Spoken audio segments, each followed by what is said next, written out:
Бажаю здоров'я, шановні українці. Говорив сьогодні з Ріші Сунаком, прем'єр-міністром Великої Британії. Передусім вдячний йому та усім лідерам світу, які засудили звіряче вбивство нашого солдата, вбивство, яким окупанти хизувалися. Окупанти відчують, що значить, коли світ засуджує. Ми обговорили з прем'єр-міністром Сунаком зброю для наших воїнів, те, про що домовлялися із Британією, те, що допоможе нашим активним діям, цілком справедливим діям. Обговорили прискорення постачання. Чим далекобійніше будуть українські дії, тим швидше закінчаться російські звірства.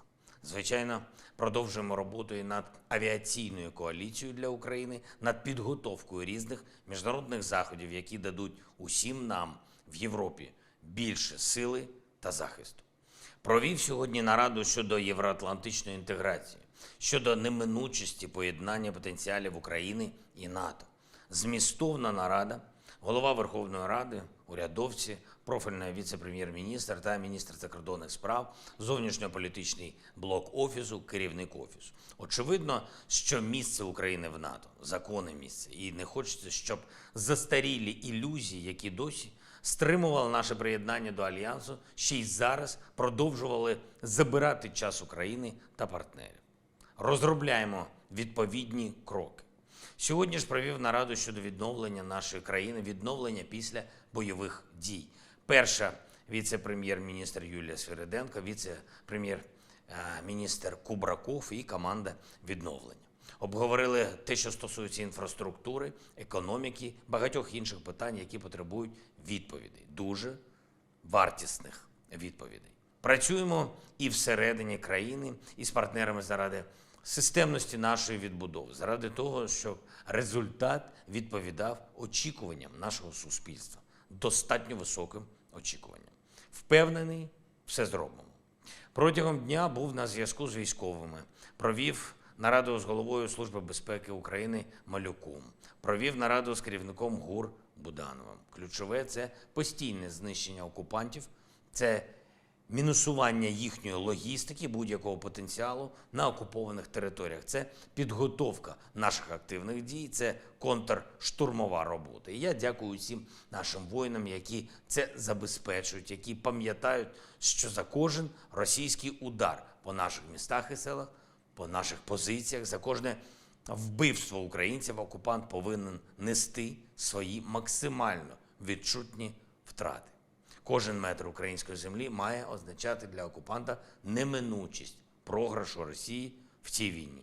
Неминучість того, що для ворога не буде жодної перспективи на землі України.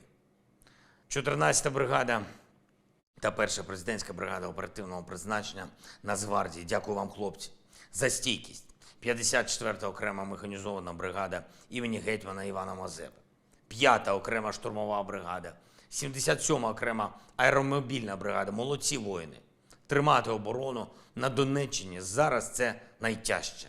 Але це дає всій Україні життя. Зараз тривають рятувальні роботи в Слов'янську, Донецької області. Черговий удар терористів. Ракети С-300 по житлових кварталах, по звичайній цивільній забудові. Під завалами є люди. Робиться все, щоб їх врятувати, робиться все, щоб врятувати поранених.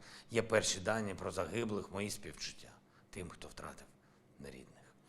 Жодної години цього тижня перед Пасхою не обійшлося без російських вбивств і терору. Це держава зло, і вона програє. Перемогти – це наш обов'язок перед людяністю як такою, і ми переможемо. Ще одне.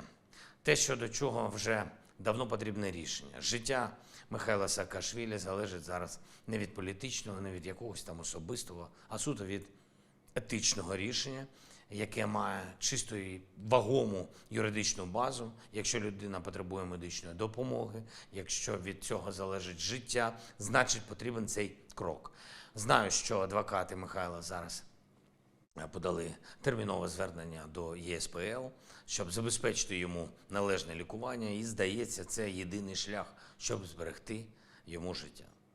Дякую усім, хто протистоїть злу разом з Україною. Слава усім нашим солдатам, хто зараз в бою за державу і людей. Слава Україні!